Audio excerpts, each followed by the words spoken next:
धरणगाव तालुक्यातील भाविकांवर काळाचा घाला. बस ट्रेलरची भीषण धडक, 1 ठार 20 जखमी. अयोध्याहून परतणाऱ्या जळगाव जिल्ह्यातील भाविकांवर शनिवारी पहाटे काळानं घाला घातला. धरणगाव तालुक्यातील कल्याणे होळ या गावातील भाविकांच्या बसचा उत्तर प्रदेशातील सुलतानपूर येथील अयोध्या प्रयागराज महामार्गावर भीषण अपघात झाला. या दुर्घटनेत एका महिला भाविकाचा मृत्यू झाला असून 15 ते 20 जण गंभीर आणि किरकोळ जखमी झाल्याची प्राथमिक माहिती आहे. पहाटे सुमारे 4 वाजता हा अपघात घडला.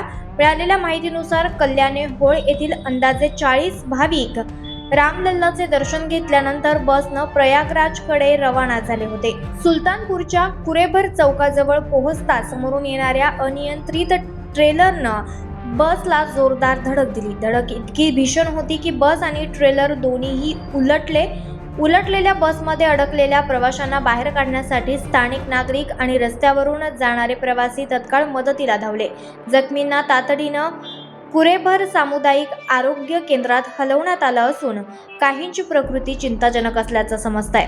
अपघाताची माहिती मिळताच जळगाव आणि धरणगाव प्रशासनानं तातडीनं संपर्क आणि समन्वय सुरू केलेला आहे.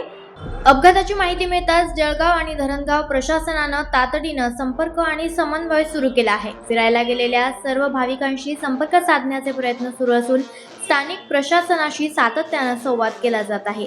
या घटनेमुळे कल्याणे होळ गावात शोककळा पसरली असून पुढील घडामोडींवर सर्वांचंच लक्ष लागलं आहे. मयत जळगाव पिंपराळा येथील छोटीबाई शरद पाटील, वय वर्ष 55. लोकनायक न्यूज करिता प्रतिनिधी विनोद रोकडे, धरणगाव. लोकनायक न्यूज